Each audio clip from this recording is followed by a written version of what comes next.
یوه ماڼۍ او زر دریڅې. ګران همزولو سلامونه. د دې بیا هم د یوې ماڼۍ او زر دریڅو خپرونې وخت را رسیدلی. که همزولو ایا کوم وخت مو سور چای یا نور سره یا ډېر ګرم خواړه خوړلي دي؟ کله مو خوړلي وي له کومو ستونزو سره مخ شوي او که نه؟ پوهېږئ چې دا پوښتنه مې ولې وکړه؟ دا ځکه چې نن لالو ماما د نورو دریڅو ترڅنګ موږ او تاسو ته په دې هکله دریڅه را پرانیزي. نو راځئ چې په ګډه خپرونه واورو.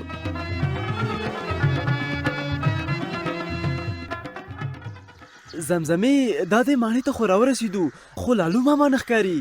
یوسف وروره لکه چې چېرته تللې، راځه چې بیرته لاړ شو. نه یو ځلې به له پیرهدار اکا پوښتنه وکړو، که نه بیا به کور ته لاړ شو. سمه ده درځه چې ځو. سلام علیکم پیرهدار اکا. وعلیکم سلام، ستړي مشئ. خیر اوسې پیرهدار اکا، لالو ماما شته؟ هو لالو ماما له پاچا سلامت سره دی. ما ته یې وویل که میلمانه راغلل نو ماڼۍ ته یې راولېږه. درځئ ماڼۍ ته دننه لاړ شئ، لالو ماما به هم درشي. سمه ده، مننه پیرهدار اکا.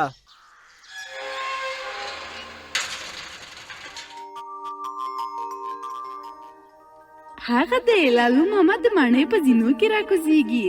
راځه چې نږدې ورشو. اوهو زما خوږو میلمنو، زړه ته نږدې میلمنو، ستړي مه شئ، په خیر راغلی. خیر اوسې لالو ماما، ته ستړی مه شې. ودې نه ویل لالو ماما چیرې وې؟ له تاسې څه پټه، تېره ورځ هرات ولایت ته تللی وم. دغه سفر راپور مې پاچا سلامته ورکوو. لالو ماما ما اورېدلي چې هرات ډېر ښکلي ځایونه لري. یوه ورځ زموږ ښوونکي ویل چې تخت سفر ډېر ښکلی ځای دی. بلکل همداسې ده، او زه هم ډېرو ځایونو ته لاړم، تخت سفر ته هم لاړم. کاش موږ هم لې نږدې لیدلی وای. څو لالو درته ژوندی وي، هېڅ اندېښنه مه کوئ، زه به مو بوزم. څنګه لالو ماما؟ د لالو جادویي غالۍ مو لکه چې له یاده وتلې ده. راځئ چې نن تخت سفر له نږدې در باندې وګورم. اله لالو ماما نو څه ته ګورې، زر مو بوزه. ښه نو صبر چې زه مې جادویي غالۍ راواخلم. څه شوه؟ دا ده راځئ نو چې د ماڼۍ بام ته ځو. سمه ده درځه.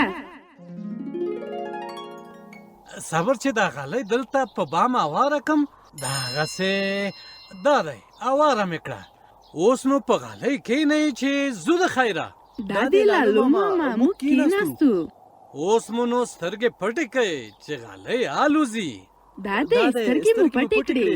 هل هی هو غالۍ تخت سفر ته ځو، ځانونه مو کلک کړئ، سترګې مو رڼې کړئ او لاندې وګورئ. زمزمې خورې لاندې وګوره، څومره یو ښکلی باغ او شین چمن دی. ډېر ښکلی ځای دی. وګوره غره په لمنه کې دی. لالو ماما همدا تخت سفر دی؟ او بلکل همدا تخت سفر دی. لالو ماما دا تخت سفر چا جوړ کړی؟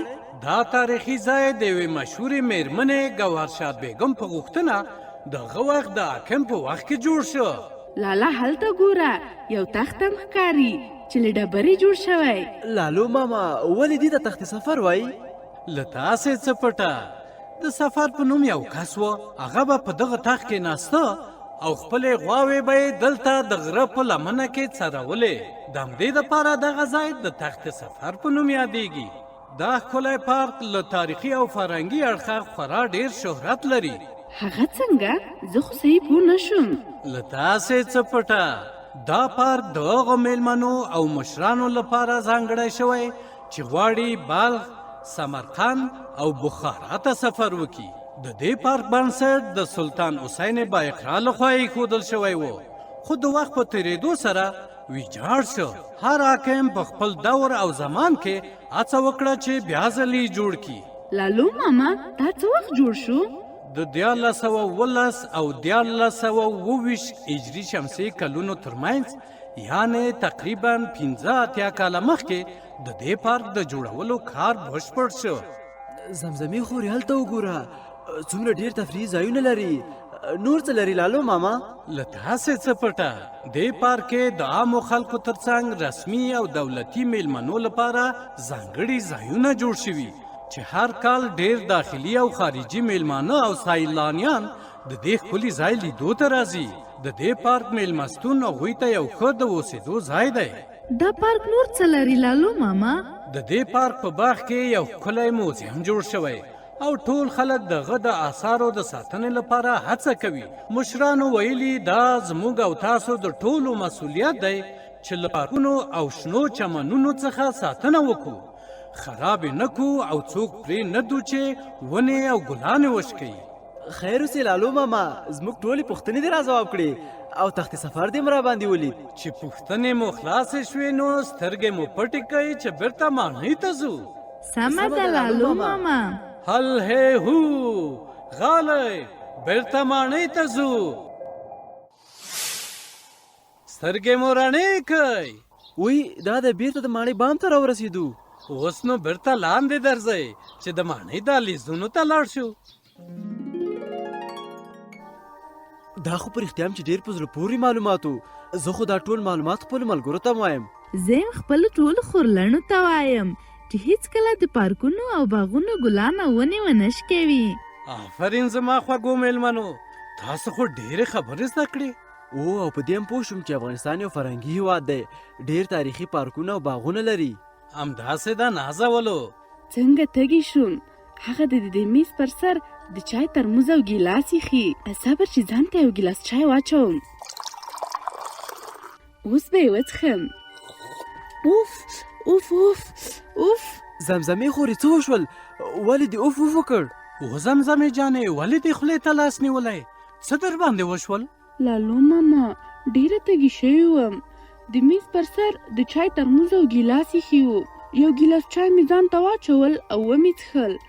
چای سور و، خوله مې وسوځېده. د سور چای او نورو سرو خوړلو خوړل ډېر زیانونه لري. څه زیانونه لالو ماما؟ لالو ماما موږ ته ووایه چې ډېر ګرم چای او د نورو سرو خوړو خوړل موږ ته کومې ستونزې پیدا کوي؟ مخکې له دې چې نورې خبرې وکړو، لومړی به په همدې هکله ستاسو د څو همزولو خبرې در واوروم چې دلته مې موبایل کې ثبت کړي دي. دا دی واورئ.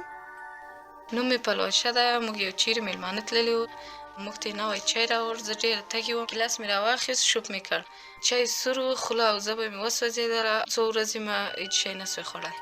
نوم مې محمد ده. یو ورځ مې عجله لرله، نو مې ګیلاس ځان ته ډک کړی و، پام مې نه و، هغه همدغسې وڅښل. خوله مې وسوځېده او ژبه مې تڼاکه شوه. تر ډېر وخت ما شی خوړلی هم نه سوی. وی بیچارهګان له څومره ستونزو سره مخ شوي وو. ما ته دا خبره عادي ښکارېده، خو په رښتیا چې سور چای او ډېر ګرمو خوړو خوړل ډېر زیانونه لرل. لالو ماما ښه شو چې د ترموز چای ډېر سور نه و، که نه زما خوله به هم تڼاکې شوې وه. لالو ماما فکر کوم چې ډېر ګرم خواړه او چای په رښتیا چې ډېر زیات زیانونه لري. له تاسې څه پټه؟ د دې دپاره چې ښه پوه شئ، زه به په دې اړه یوه دریڅه راخلاصه کړم.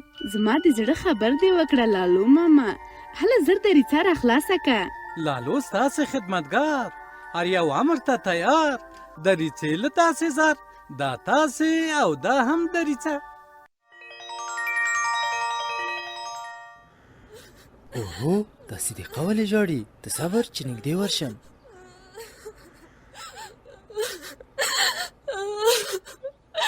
هیڅوک زما کیسه کې نه دي. په هیڅ چا زه ګرانه نه یم.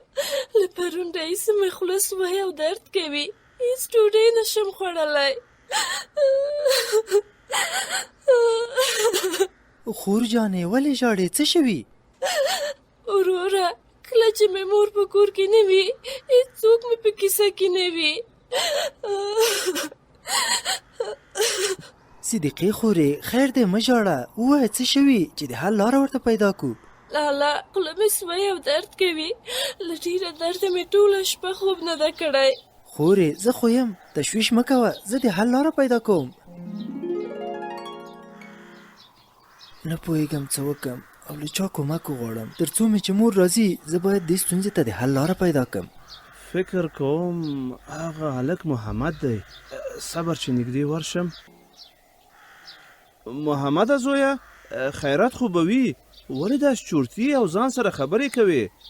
څه شوي؟ کور کې ټول ښه دي؟ سلام علیکم ډاکټر اکا. خور مې له پرون راهیسې هېڅ شی نشي خوړلی. حیران پاتې یم څه وکړم.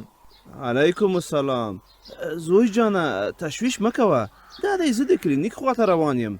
ته لاړ شه کور ته خور سره د راشه کلینیک ته زه به د خور معاینه کم چې څه پرې شوي سمه ده ډاکټر اکا ډیره مننه دا د همدا اوس ځم او خور مې کلینیک ته درولم شکر چې د حل لاره مې پیدا کړه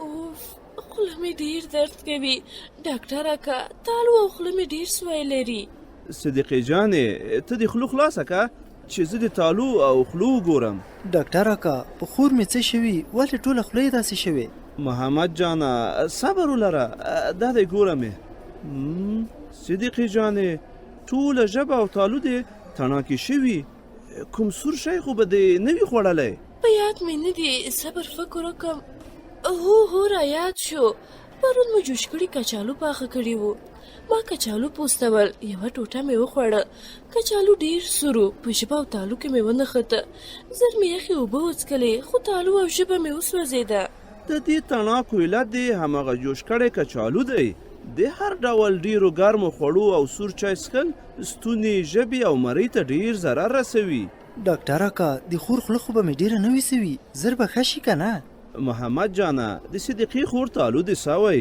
خو ښه کار یې کړی چې زر یې یخې اوبو پسې څښلي ډاکټر اکا هغه کسان چې تل ډیر ګرم چای او ډیر ګرم خواړه خوري هغوی ته نورې کومې ستونزې پیدا کیږي هغه کسان چې د سور چای او سرو خوړو خوړلو عادت لري هغوی تل د معدې له درد او سویه شکایت کوي څوک چې سور چای څښي یعنې د ګرموالي اندازه دومره وي چې په لاس یې توی کړو لاس مو وسوځوي نو دا ډول چای چې څوک څښي تالو ژبه خولو مرۍ او معدې ته زیان رسوي نو ښه دا ده چې سره خواړه او سور چای پرېږدو چې لږ سوړ شي بیا یې وخورو مننه ډاکټر اکا چې موږ دې پوه کړو د مننې وړ نه ده دا زموږ دنده او مسؤلیت ده چې خلک پوه کړو ډاکټر اکا نور به موږ لاړ شو سمه ده لاړ شئ په مخه مو ښه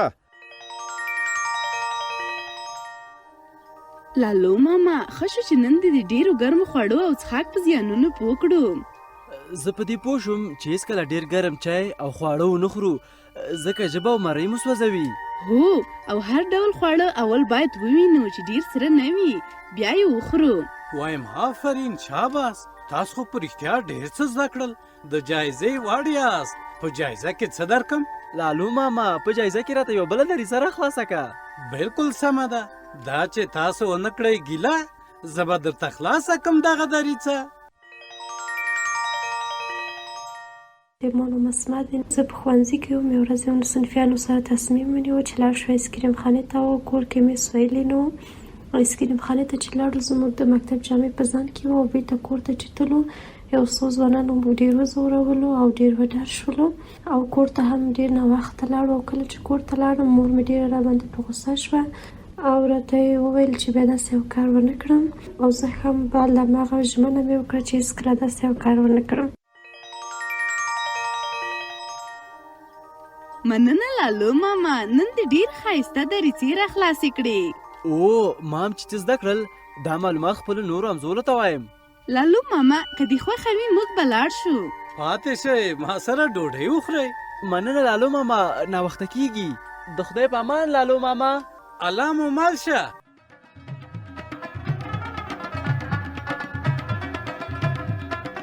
ګرانو همزولو د یوې باندې حضور دریڅو د خپرونه چې تاسو واورېده د افغانستان په تعلیمي مؤسسه کې جوړه شوې وه زموږ نړۍ زموږ راتلونکی